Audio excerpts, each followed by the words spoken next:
इंद्रजित सावंत धमकी प्रकरणामध्ये कोल्हापूर पोलिसांची टीम प्रशांत कोरटकरच्या चौकशीसाठी नागपूरला रवाना झाली आहे। छत्रपती शिवरायांबद्दल बदनामीकारक वक्तव्य करणाऱ्या प्रशांत कोरटकरला काळं फासल्यास 1 लाखाचं बक्षीस देण्याची घोषणा संभाजी ब्रिगेडनं केली आहे।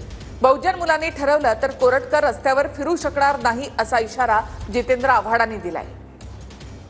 जनतोडांनी ठरवलं तर कोरटकर काय आणि सोलापूरकर काय हे रस्त्यावर फिरू शकणार नाही। आम्ही हातावर हात घालून बसलेलो आहे। आमची हिंमतही नाही काही बोलायची। हे उघड्या थोबाड्याने फिरू कशी शकतात? यांची थोबाडं रंगावली पाहिजेत ना। हा नवीन आला कोण कोरटकर का कोण आहे तो गाडी कुठली वापरते माहिती? ज्या गाडीची किंमत 6 कोटी रुपये ती गाडी वापरतोय तो।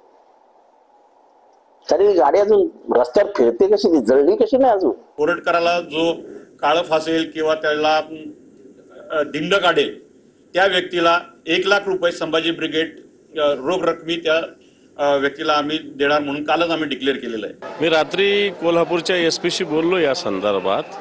त्यांना असं म्हटलेलं आहे की रूटीन प्रोसेसमध्ये एखाद्या माणसाला फोन करून धमकी जर दिली तर इमिजिएट ज्याचा फोन आहे त्याला आपण ताब्यात घेत असतो। तुम्ही ताब्यात घेतलं का? ताब्यात नाही घेतलं तर मग आम्हाला योग्य पद्धतीने त्याला उत्तर द्यावं लागेल हे सांगितलं। मला असं वाटतं आज एसपी कारवाई करते। आदरणीय मुख्यमंत्री आणि गृहमंत्री माननीय देवेंद्रजी फडणवीस साहेब यांनी कोल्हापूरच्या पोलीस अधीक्षकांना या संपूर्ण प्रकरणाची चौकशी करण्याचे आदेश दिलेले आहेत। चौकशी सुरू आहे।